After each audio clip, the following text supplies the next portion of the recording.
મિત્રો આજના સમાચારમાં સૌપ્રથમ વાત કરીશું હની ટ્રેપના જાસામાં લઈને પૈસા પડાવતી ગેંગ ઝડપાઈ છે।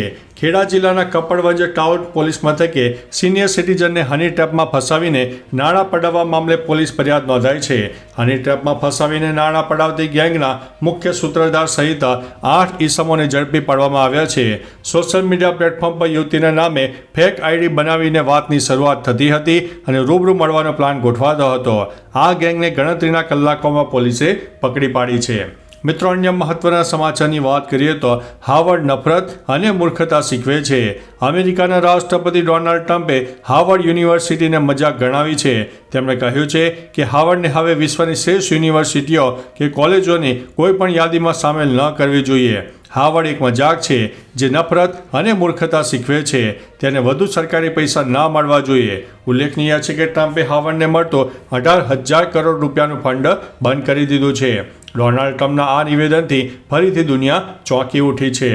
મિત્રો અન્ય મહત્વના સમાચારની વાત કરીએ તો અરવલ્લી જિલ્લામાં બીજા દિવસે પણ વાદળછાયું વાતાવરણ જોવા મળ્યું। ભર ઉનાળે અરવલ્લી જિલ્લામાં વાતાવરણમાં પલટો આવ્યો।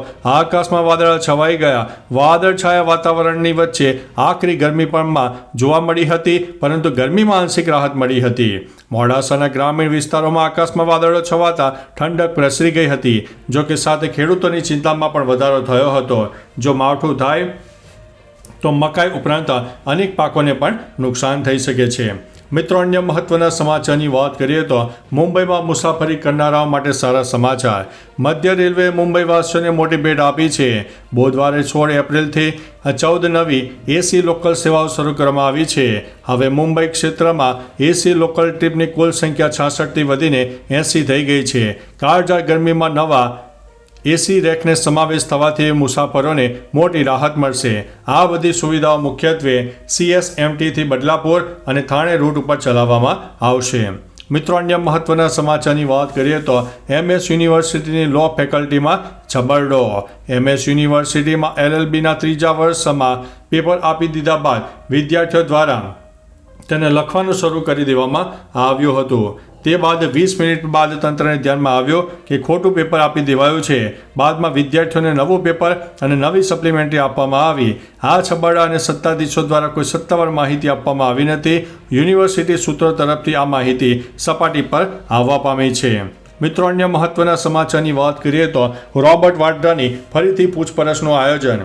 હરિયાણાના સિકોહાબાદ જમીન સોદા કેસમાં કોંગ્રેસ સાંસદ પ્રિયંકા ગાંધીના પતિ અને ઉદ્યોગપતિ રોબર્ટ વાડ્રાને ઈડી દ્વારા સતત 3જા દિવસે પૂછપરછ માટે સમન્સ પાઠવવામાં આવ્યું હતું। છેલ્લા 2 દિવસમાં વાડ્રાની લગભગ 11.5 કલાક પૂછપરછ કરવામાં આવી।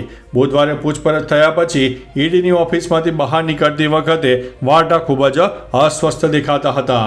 મિત્રો અન્ય મહત્વના સમાચારની વાત કરીએ તો હેમા માલિનીએ કહ્યું છે કે આજકાલની ફિલ્મોમાં હું ફિટ ન થઈ શકું। હેમા માલિની છેલ્લે 2020માં ફિલ્મ સિમલા મિર્ચીમાં જોવા મળ્યા હતા। અભિનેત્રીએ તાજેતરમાં કહ્યું છે કે તેને ખાતરી નથી કે તે આજકાલ બની રહેલી ફિલ્મોમાં ફિટ થશે કે નહીં। મને ફિટ થવા માટે કંઈક અલગથી બનાવવું પડશે। આ દરમિયાન હેમા માલિની સાથે તેમની પુત્રી ઈશા દેઓલ સાથે પણ જોવા મળ્યા હતા। ઈશાએ હેમા માલિનીના પાછા આવવા અને એક નવો પ્રોજેક્ટ શરૂ કરવા વિશે વાત કરી હતી। મિત્રો અન્ય મહત્વના સમાચારની વાત કરીએ તો RBIએ અમદાવાદની આ બેંકનું લાયસન્સ રદ કર્યું છે। ભારતીય રિઝર્વ બેંકે બુધવારે અમદાવાદની કલર મર્ચન્ટ કોઓપરેટિવ બેંકનું લાયસન્સ રદ કરી દીધું છે। RBIએ જણાવ્યું છે કે કલર મર્ચન્ટ કોઓપરેટિવ બેંક પાસે ન તો પૂરતું ભંડોળ હતું, ન કમાણીની કોઈ સંભાવના દેખાઈ રહી હતી। આ ઉપરાંત આ બેંક બેન્કિંગ વિનિયમ અધિનિયમ અંતર્ગત અમુક જરૂરી નિયમોનું પાલન કરવામાં પણ નિષ્ફળ રહી છે, જેના કારણે આ મોટું પગલું લેવામાં આવ્યું છે। મિત્રો અન્ય મહત્વના સમાચારની વાત કરીએ તો પાટણ યુનિવર્સિટીમાં પરીક્ષાનો મામલો ગરમાયો। પાટણ યુનિવર્સિટીમાં યુવા વિદ્યાર્થી નેતાએ અગાઉ પ્રાંતિજની એક્સપેરિમેન્ટલ કોલેજમાં MSc સેમ 4ની પરીક્ષામાં માસ કોપી અને તાજેતરમાં LLB સેમ 4ના પેપરમાં 5 કોલેજમાં 2024નું પેપર અપાયું હતું। આ મામલે જવાબદારો સામે અને કોલેજ સામે શું એક્શન લેવામાં આવ્યા છે તે અંગે કુલપતિ પાસે જવાબ માંગ્યો છે, પરંતુ તેમને આ અંગે કોઈ જવાબ યુનિવર્સિટી તરફથી ન મળ્યો હોવાનું વિદ્યાર્થી નેતાએ જણાવ્યું છે। મિત્રો અન્ય મહત્વના સમાચારની વાત કરીએ તો હવે ગંગોત્રી અને યમુનોત્રી માટે પણ શરૂ થશે હેલિકોપ્ટર સેવા। દર વર્ષે ચારધામ યાત્રા દરમિયાન હેલિકોપ્ટર સેવાને લઈને ભક્તોમાં ઘણો ઉત્સાહ જોવા મળે છે. આ વખતે પણ 8 એપ્રિલથી બુકિંગ શરૂ થતાની સાથે જ આખા મહિનાની સીટો થોડા જ કલાકોમાં ભરાઈ ગઈ છે. ઉત્તરાખંડના નાગરિક ઉડ્ડયન વિભાગના અધિક સચિવ સોનિકા મીણાએ જણાવ્યું હતું કે આ વખતે યાત્રા દરમિયાન સુરક્ષા વ્યવસ્થા વધુ કડક બનાવવામાં આવી રહી છે. મિત્રો, અન્ય મહત્વના સમાચારની વાત કરીએ તો નિકોલની પૂર્વ ઝોનની ઓફિસ પર ગટરના પાણીની સમસ્યાને લઈને વિરોધ. ગટરના મુદ્દે વિરોધ પક્ષ દ્વારા વિરોધ પ્રદર્શન કરીને સ્થાનિકોની રજૂઆત પૂર્વ ઝોનના ડેપ્યુટી મ્યુનિસિપલ કમિશનર સુધી કરવામાં આવી હતી, જેમાં જણાવ્યું હતું કે મ્યુનિસિપલ કોર્પોરેશન ટેક્સ ઉઘરાવવામાં કોઈ કસર છોડતું નથી અને જો તેઓ ન ભરે તો વ્યાજ લગાવે અને સીલ મારવામાં આવે છે. પણ છેલ્લા 10 દિવસથી લોકો ગટરના ગંદા પાણીથી હેરાન પરેશાન થઈ રહ્યા છે, છતાં પણ આ સમસ્યાનું નિરાકરણ આવ્યું નથી. મિત્રો, અન્ય મહત્વના સમાચારની વાત કરીએ તો વકફ પર ટિપ્પણી બદલ ભારતે પાકિસ્તાનને ફટકાર લગાવી છે. વકફ કાયદા પર ટિપ્પણીઓ કરવા બદલ ભારતે પાકિસ્તાનની ફટકાર લગાવી છે. ભારતે પાકિસ્તાનને સણસરતો જવાબ આપ્યો છે. વિદેશ મંત્રાલયના પ્રવક્તા રણધીર જયસ્વાલે કહ્યું છે કે પાકિસ્તાનને અમારા આંતરિક મામલામાં બોલવાનો કોઈ અધિકાર નથી. બીજાઓને ઉપદેશ આપવાને બદલે પાકિસ્તાને પહેલાં પોતાના દેશમાં લઘુમતીઓની દયનીય સ્થિતિ જોવી જોઈએ. મિત્રો, અન્ય મહત્વના સમાચારની વાત કરીએ તો આપ નેતા દુર્ગેશ પાઠકના ઘરે સીબીઆઈના દરોડા. દિલ્હીમાં આપના નેતા દુર્ગેશ પાઠકના નિવાસસ્થાને સીબીઆઈએ વિદેશી ફંડિંગ નિયમો ભંગના આરોપ હેઠળ દરોડા પાડ્યા છે.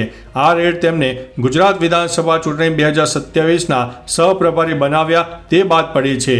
આપે આ કાર્યવાહીને ભાજપનું રાજકીય કાવતરું ગણાવ્યું છે અને કહ્યું છે કે ભાજપ ગુજરાતમાં વધતા આપના પ્રભુત્વથી ચિંતિત છે. તો સીબીઆઈએ આ રેડ પાછળ વિદેશી ફંડિંગના નિયમોની ભંગની તપાસનો ઉલ્લેખ કર્યો છે. મિત્રો, અન્ય મહત્વના સમાચારની વાત કરીએ તો વકફ એક્ટ લાગુ થયા બાદ પહેલીવાર એફઆઈઆર. વકફ સુધારા કાયદા હેઠળ યુપીમાં પહેલો કેસ નોંધવામાં આવ્યો. બરેલીમાં માફિયાએ 3 વીઘા સરકારી જમીન વકફ જમીન હોવાનો દાવો કબજે કર્યો છે. આ પછી સીબીગંજ પોલીસ સ્ટેશનમાં એક જ પરિવારના 11 લોકો વિરુદ્ધ એફઆઈઆર દાખલ કરવામાં આવી છે.